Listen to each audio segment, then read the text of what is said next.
It's time for the No Nonsense Roundtable. Insights to capture your imagination from people you know and people you'd like to know about. Each week, a different guest from a different walk of life. Now, here is the host of the No Nonsense Roundtable, Dom Genova. Well, welcome again to another edition of your No Nonsense Roundtable. I'm Dom Genova, your host, every Saturday, 10 to 11, right here on News Radio WHAM 1180. And I have to tell you, every one of our previous shows is on NoNonsenseRoundtable.com anytime you want to get them. And in front of me right now is one of my favorite people. Her name is Patti Singer. And Patti has been in the, I guess, journalism business, you would call it, for like ever. And used to work for Gannett as a reporter. Very well respected by her peers. That's one thing I have to say about you. You talk to Gary Craig and Scott Petoniak and anybody who's been associated in the journalism business in Rochester. You're very well known. You've had a very storied career. Kind of semi-retired now, or mostly, or something like that, I would say, right? Well, when people ask me what I do, I say a little bit of this, a little bit of that. Yeah. Like I say, you have the respect of your colleagues, and it's really great to see that. I mean, people just love your work and how you work with people. That's great, and that makes me feel good because I always wanted to be respected. I always wanted to be known as a good teammate. Mm-hmm. And I talk it in sports analogies a lot because I grew up in sports. You know, I was a sports writer here the first probably 15 years of my career. I came here to do sports. So I have that very kind of team orientation. And so I think a newsroom is like a team. And like teams, I mean, I think people think teams where, everybody's got to love each other. A successful team is where they all love each other and they all pal around together and they all go out together. And that's not the case. I think in a good team is people are going to work together for that common goal. And, a newsroom is like that. When there's a big story, when there's a crisis and the newsroom has to come together, that works together as a team. People help each other. People give, each other, hey, do you have the phone number for Dom? I know I need to reach him. And somebody comes up with a phone number for a source, or somebody says, hey, I can reach that, or I can do that. I can look that up. I can do that for you. And everybody comes together as a team. I like to say, there's that expression, there's no I in team, mm-hmm. but if you scramble the letters, you'll find me. So I think that, and the first jobs I had in journalism was baseball. And I think a lot about a guy who's told to bunt. Right? Your job is to bunt. So the guy fouls off the first two pitches. So if he bunts again, obviously, he fouls it off, he's going to strike out. So he swings away and hits a home run, and everybody cheers. Well, he didn't do his job. Right. He was not a team player. You got to advance the runner, whether it's a sacrifice or you're going to get an at-bat. Your job is to advance the runner. If you don't do that, you didn't do your job. In the newsroom, if you don't help your colleague do their story better, you don't do your job. So the team, you got to put the team first. Patti, that brings up a story I remember from a long time ago. Reggie Jackson was playing for Earl Weaver back in the day, and Reggie had gotten on first base and decides to steal second, which in his mind is a great idea. He's going to steal second base. But Earl Weaver was livid with it because that wasn't Earl's strategy. Earl's strategy was to have the batter swing away. So it opens up the base. The pitcher walks the batter, and then the next guy grounds out into a third out. And that's just the case, exactly what you're talking about. Now, the other thing from what you're saying is that you have to have an environment. You have to have supervisors that also encourage this teamwork. Would you subscribe to that? Well, it was, and it's also, I think it's true. I think of, journalists that look out, that know that they're part of a team and know they're part of something bigger and working together to accomplish that. I mean, I think good leadership is being able to instill that in people, but also knowing, I think every individual can be a leader, knowing that at some point, my leadership will be, I have to follow. Mm-hmm. Well, and you mentioned baseball. So you were interested in sports since you were a little girl? Oh, yeah. I knew when I would come home from school, and I grew up in Rhode Island, and we get the Providence Evening Bulletin, and I'd open it up to sports, and I'd lay down on the floor in the den, and I would just read the box scores, and I would just look and see who did what, and constantly. And I grew up watching the Bruins, and this was on UHF channels. I don't think anybody remembers that. But, yeah. And there was more. Yeah. So we didn't have antennas or stuff. So we're trying to watch the game, and there's all this snow. And of course, where's the puck? I don't know where the puck is because it's in all the snow on the screen. I have absolutely no idea. So yeah, I wanted, and this was in the early 70s. This was really before Title IX. I was an athlete. I was not very good. So if I wanted to stay in sports, I had to. This is how I could do it, by being a journalist, by being a reporter. So you were a sports reporter, and that was a challenging time when women really weren't welcome in the locker room, right, or not? Are they even now? Ooh, let's go there. I would argue. I've been out of sports for a very long time. I don't know what it's like. I think things have probably changed since the pandemic, when locker rooms have been closed anyway. I think, again, been out of sports a long time. I'm talking out of my pay grade here right now. This is just what my sense is, that it's just post-game things, situations have changed. But reporters, in my experience, were never totally welcome in the clubhouse or locker room, because that's the sanctum sanctorum. Uh-huh. And I think that female reporters even less so, for a variety of reasons. Mm-hmm. And some of it is a power dynamic. Some is a male-female power dynamic.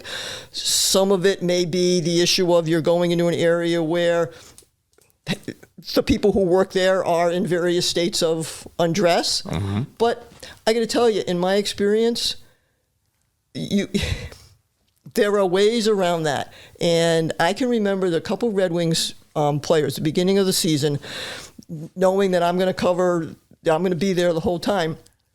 And I remember one in particular had a conversation with me. He was uncomfortable with the situation. And I said to him, I will give you all the space you need as long as you never stiff me, in a sense, that if you know we need to talk to you and you're going to duck out or whatever, the agreement's over, because I have a job to do. As long as we can do that, that's fine. I'll give you as much space as you want. So he's pitching a game, and he's pulled early, and I can't remember all the details about it, but after the game, knowing that he was a big part of the game, after the game, he has come back to talk to the reporters, which is basically at that point myself, maybe one TV person, and the Times Union reporter.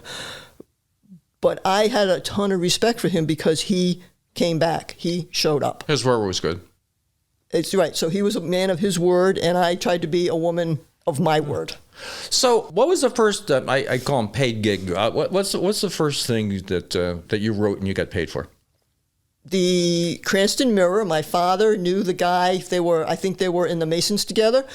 My father knew the publisher of it and said, my daughter wants to write sports. We hire her. And I went and talked to him, 25 cents a word. He had no idea what he unleashed. You get paid by the word. You cannot write short. The rest of my life, I've never been able to write short. You and lawyers, yeah, get paid by the word, basically. Well, that's fascinating. We're gonna get more into that right after the break, because you have had a straight path in life. This isn't something where all of a sudden you were 20 years old and took a pivot. It's a straight path, and I want to talk more about that straight path when we get back from this. Well, welcome back. You're listening to the No Nonsense Roundtable. We're here with Patti Singer, experienced veteran journalist, has a path in life that I have to say is straight path in life. You wanted to be a sports reporter since you were a little girl, and your first gig was, what was that, the Cranston Mirror, my hometown. And you're getting hometown paper. And you're getting paid how much a word? 25 cents a word. And so how much did you get paid? I mean, it sounds like a lot of money. I mean, could I write? Could I pay? That guy really sort of ruined it for all my editors later on. Like, why can't she write short? Well, she used to get paid 25 cents a word. 25 cents is like, lawyers get paid by the hour. So, you call them up and, you talk and more and more. Ding, ding, ding. Oh, you know what? I'm wrong. 25 cents an inch. Okay. But still, It still It was based on volume. It was based on volume. Yes, I was based on volume. It was based on volume. You have no incentive to be succinct. No, 25 cents an inch and column inch and so how flowery was the? I'm sure you still remember that article. How flowery was the article then? They weren't. No, you know what? I don't like to use adjectives in writing. I don't think I used a lot of adjectives. Okay. But I would just write everything that happened. Okay. It was stenography, not reporting. Okay. There's a difference. So what was the event that it was a baseball game, right? Right. I covered my high school sports. So I would do baseball, hockey. No, I'm talking about the very first one you wrote. The very first one. It was probably a baseball game. Okay. Probably a baseball game. And what's important when you're writing an article about a baseball game? In particular, to capture the moments that are important, because baseball is incredibly repetitive. It can be to the casual observer, it can be incredibly boring.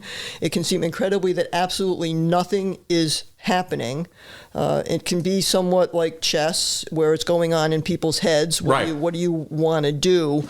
So it's trying to get into why things happen and explaining why things are happening, which is reporting, versus stenography, which is in the first inning, in the second inning, in the third inning. Why does that matter if the action happened in the seventh inning? Or if the action happened in the second inning, then some things that happened later in the game will support why that second inning was important, but you don't have to write every pitch, every ball and strike. Now, how long did you do sports reporting? Because you kind of morphed into other... I did. Right. So from starting, I was paid at 16 years old. 25 cents an inch, not a word. Sorry about that. Mr. Daniels, you overpaid me. Sorry. That's okay. We don't have fact checkers here. So whatever you say is fine. That's okay. really well. Some auditor will come up and say, then you owe us more taxes or something like that. So I was 16 and I left sports in 1991, when the Democrat and Chronicle and the Times-Union merged and they created other opportunities. So I was a sports writer in Rhode Island. I was a sports writer. I went to Northeastern. My co-ops were in sports. My first job in Maine was in sports. My second job in Pennsylvania was in sports. When I came here, I was in sports. So it's 1990, I don't know, let's do some math, 15 years or so. Okay, so you morphed out of sports into general reporting? I did features for a while. Okay. They created some positions at the paper. I did features. I did copy editing. I finished at the Democrat and Chronicle in news and what they call the Metro department, covering health.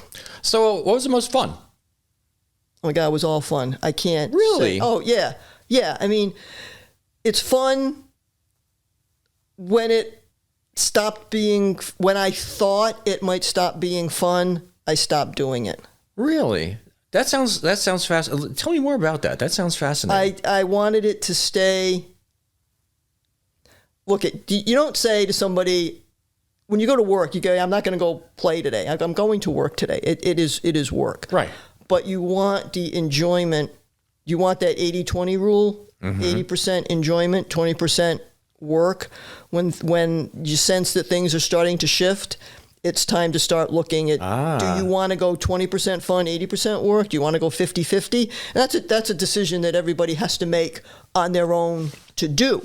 And I was fortunate to be in a situation where I could say, if it's going to get to be 50-50, 40-60, are there other things I can do where I will have enjoyment, reward, feel like I'm helping the community, feel like I'm making a difference in another format than daily journalism? And I've been able, hopefully, I feel as though I'm able to do that.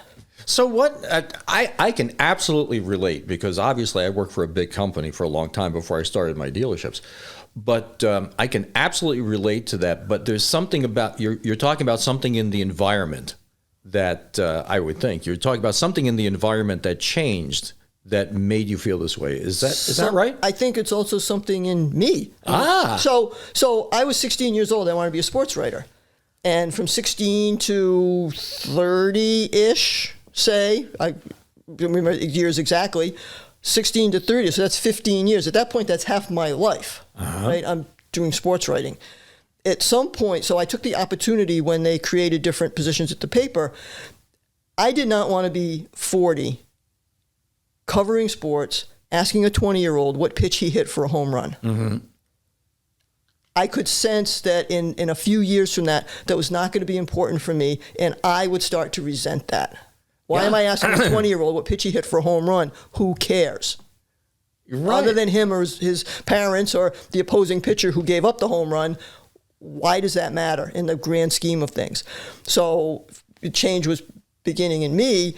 I want to do things that I think are going to matter. Now, they may only matter to me, but that was not going to be fulfilling for me anymore. I got an opportunity to write other kinds of stories, an opportunity to move into the health beat, which was huge at that point. That's 2009.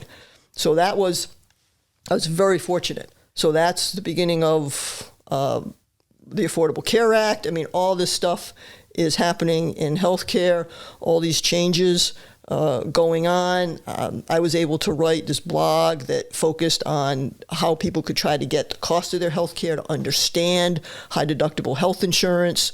Really, that to me was far more important than what pitch did you hit for a home run. Well, the interesting thing to me is that you took a look at where you were going to be at a certain point in time and then decided to take that pivot to do something different. And one of my big things is that I think people don't change. I mean, they resist change. They'd rather do something that's painful than change. And you decided that this is something that you wanted to do at 40 years old. So you made a subtle change in the same business, but a subtle change to satisfy what you saw as something for your better good. I mean, that's kind of neat because a lot of people don't do that. Right. And then as you move on and you get older and things around you change. Did the teamwork thing change? I always want to be a teammate. No, but I mean the environment. No, I think it was more. It was. Look, media has changed. We can. That's a whole different show. That's the next section for that, right? How media has After changed. we come back from the break, we'll talk about that. But part of it is, what changes. What if media changes and you don't realize that, and you want to resist that, and you want it to be, and I want it to be what it was like in 1987 when I was at the height of my sports career. That's not going to happen. That's going to be frustrating to me. And life changes. People around you die. They make their own decisions. They do other things. You lose family, you lose friends, and you start to realize, at least I did, my big existential crisis. What do I want to be when I grow up? I knew at 10, I knew at 6 what I wanted to be. But at 36 and 46 and 56, that wasn't working anymore. Yeah. What do I want to be when I grow up? I'm with you. I'm absolutely with you. I get it. I think you get it and I get it. And we're getting into a break right now. We're going to see you right after this.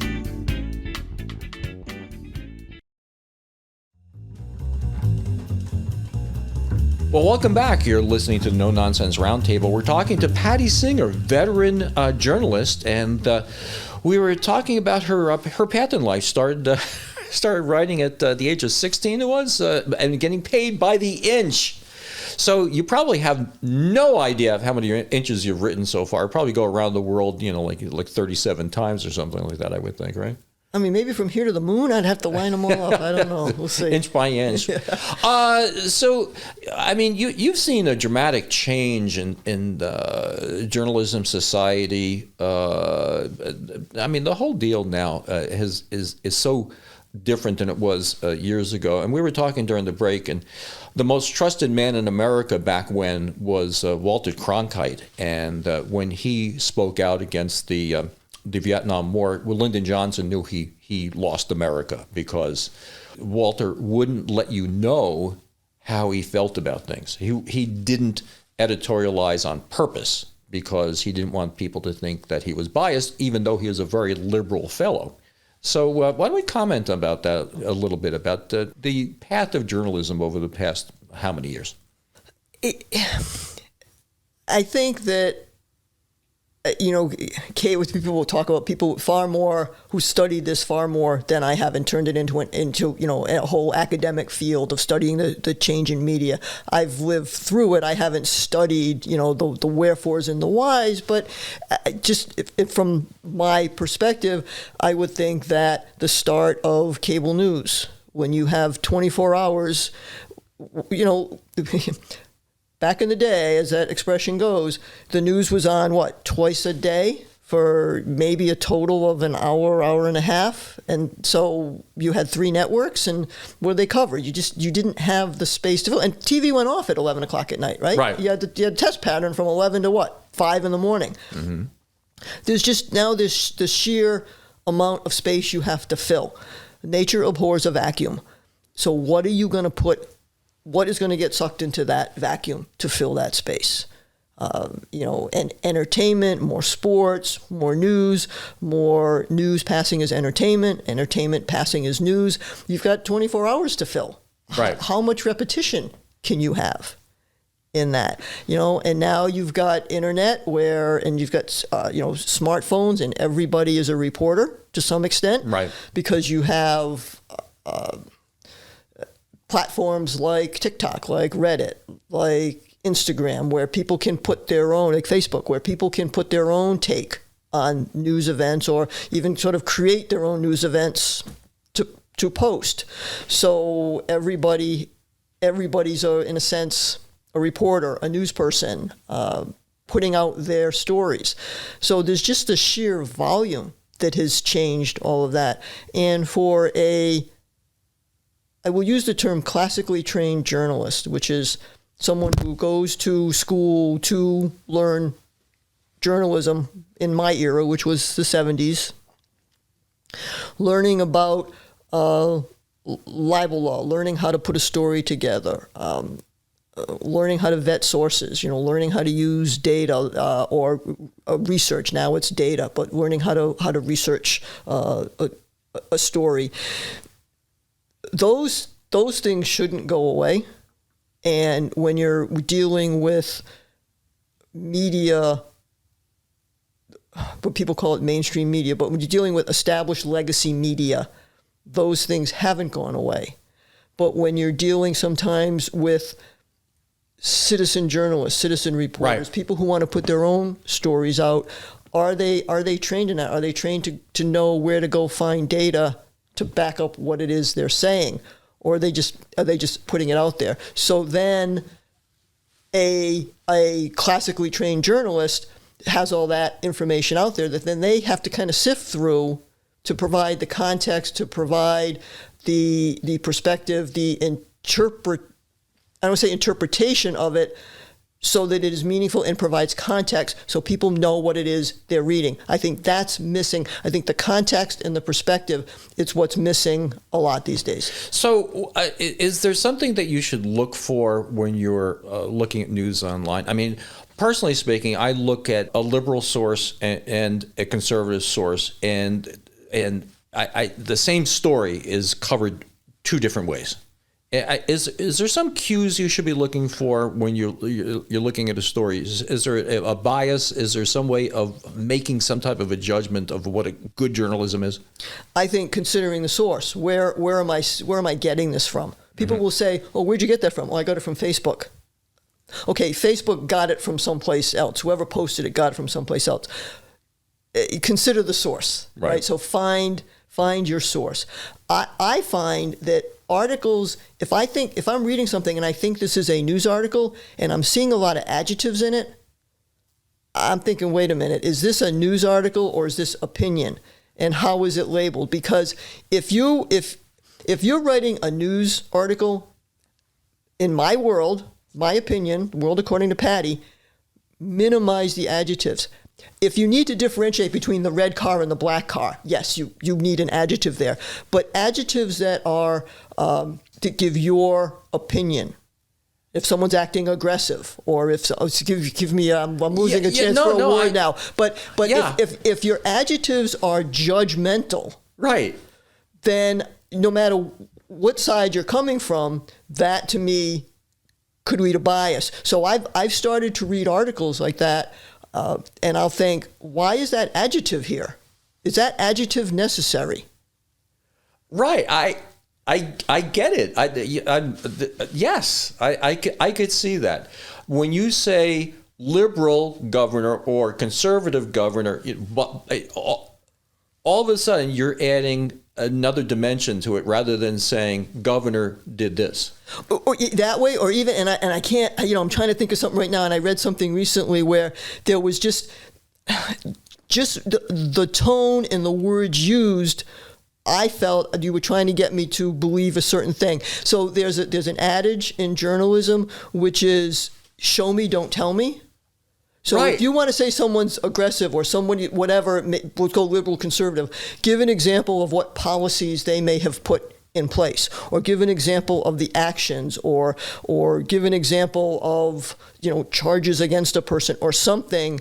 Don't tell me in an adjective, show me in facts. Right.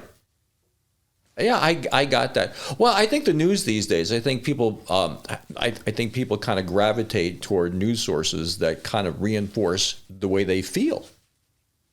I would agree. And when you had 3 or 4 news sources, they had to sort of feel they had to cover how everybody felt. Now I can go over here and get whatever I want, and you can go over there and get whatever you want. And if we do have a conversation, we're just going to talk right over each other. Right.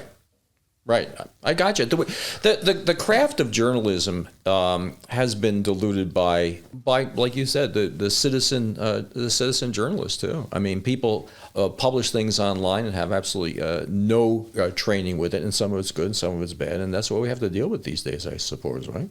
I think if people think that journalism can be creative writing, and I don't know that that's the case. I never looked at journalism as creative writing.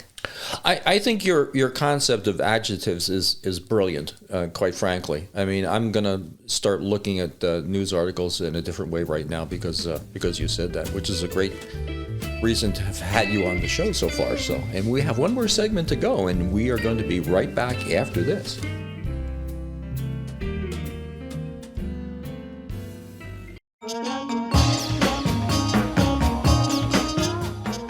Well, we're back with Patti Singer, a veteran reporter, journalist, and we were discussing during the break the concept of the more adjectives and adverbs that are in a story, probably the more biased the story is. And I think that's probably a pretty good rule that you just articulated. I'm glad you're here today. I learned something. No, I appreciate that. No, it's my sense in it, and I'm noticing as I'm reading. And again, if something is labeled a column or opinion, that's fine. That's what we're paying that, and that's what we're maybe expecting. But if it's in something that's not labeled column or opinion and would appear to be a news story, to have adjectives, adverbs, charged language, not just an action verb, to me, that raises some flags for me. Well, and look at the way that Walter Cronkite would sign off his show, right?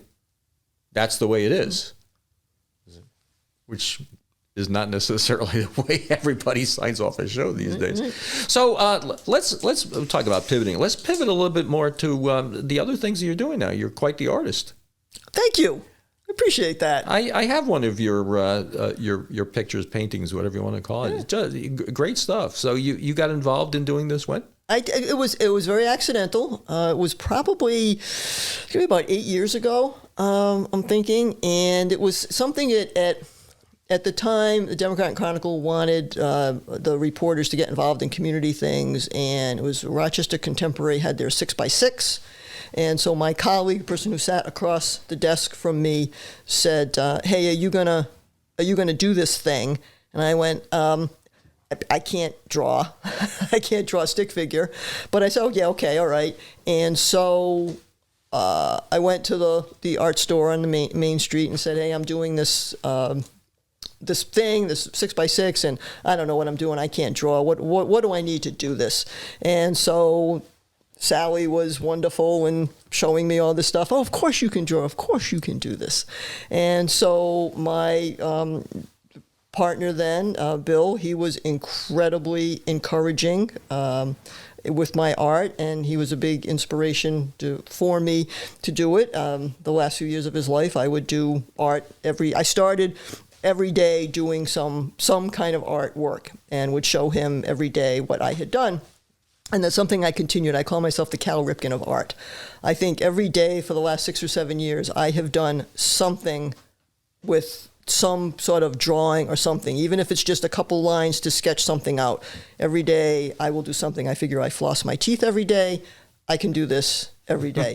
So Bill was incredibly encouraging in that for me, and I've kept that up. And I've tried to do different things. I started with crayons and markers. I've gone to watercolor. I had these watercolor crayons, and I was just using them as crayons. And then I said, well, they're watercolor, so I can probably kind of, smush them around. And then I had this epiphany one day. I said, they're watercolor. They're soluble. Right. Put them in water. Changed my life. Really? Yeah, I'm thinking, why did it take me 5 years to figure this out? So it just changes everything. So I use watercolor pencils. I use, I'll shave the crayons into water, or I'll shave the crayons and then I'll add water and mix it up and get a kind of different kind of consistency. Do I want a very kind of, I guess it would be translucent, a very light, or something that's heavier, more that looks like an oil. So some things I'll just do in pencil. So do you sell these things? Or I know you've gifted me if people, a couple. Right. If I post on my Facebook page, I have had people, mostly friends, say they like something, and I will, sell it to them if they want to buy it. I have not bought a greeting card in probably 6 or 7 years. I mean, all the cards I make, I will draw something for the person. If they want to throw it out, knock yourself out. You can throw it out, you can save it, you can frame it, you can do whatever you want with it. I just find that I like to do that for somebody as opposed to just go buy a card. No, I think the last time you were on the show, you sent me a thank you, and the thank you was something that you did yourself, and it's extraordinarily nice. I mean, you should have a display someplace and have a showing and serve cocktails and do whatever. Thank you. Are you arranging? Are you going to be my agent? Well, you were. Well, now who's on the spot? Well, no. This segues into something I wanted to mention because it's totally self-serving to me. Is that we're going to have a book signing on November 17th at the Jiva Theater, and we're going to have a bunch of your friends there. Gary Craig and Scott Petoniak and. A couple of other good authors, and that would be a wonderful place for you to have come in with some of your paintings, sketchings, and whatever, and you can sell them there. Well, we'll have and then you can be among your friends, and, friends that you've known for a long time, and then we can go right across the street. There's a place where you can go drinking. So there you go, like all good artists, right? And all good writers. It's interesting. I don't frame anything, and people have told me if you want to do a show, you need to frame things. I don't believe in framing it because I think if I frame it, then I tell you what that is, and so. I think that the person who is looking at the art should determine really what they want it to look like ultimately. And if I do something that has a lot of colors in it, and say I pick up sort of a burnt orange color for the frame, but you like a browner one, or you want a whiter one, or you want something, then I've changed what that picture looks like to you. And so the picture came from my head, but it can be something different in your head. And the frame can be as much of the art as the art can be, and that's in the eye of the beholder. That's in you. So you're retired, but you're not retired, which I kind of can relate to. So you were doing work for the Minority Reporter for a while. Correct. I mean, that was after your career at. Right. Yeah. I'm very grateful to Dave McCleary for that. I was not, I guess, ready to leave the reporting thing.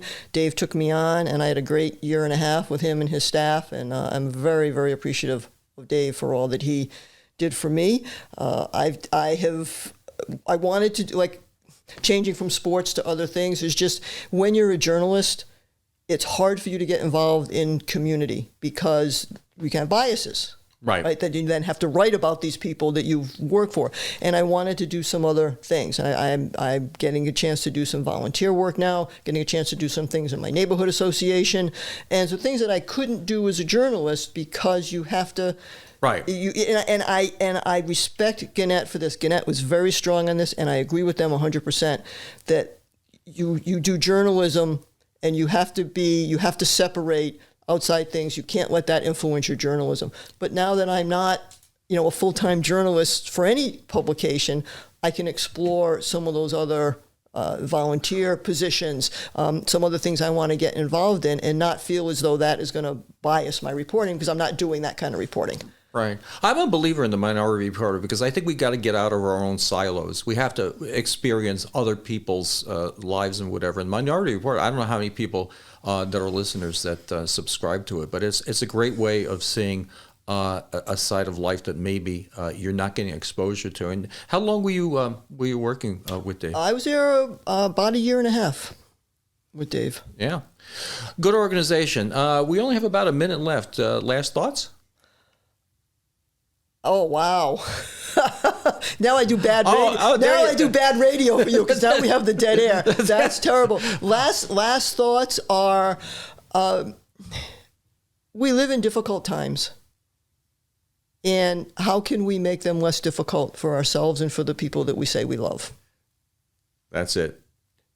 The thing is, you live life and you try to leave the place a little bit better than the way you found it, right? Yeah, definitely. I agree with that. Well, it's been delightful spending time with you again. I always love hearing your story and how you've progressed. And I want to have you back again after the first of the year. We'll talk about opening day at Fenway. Yeah, how about that? Great. We both have smiles on our faces, so this was a for different reasons. Yeah, for different reasons. Thank there you. you go. Okay. Thanks for coming in, and we'll see you next week, gang. Well, thanks for watching this YouTube. If you liked it, please like and share.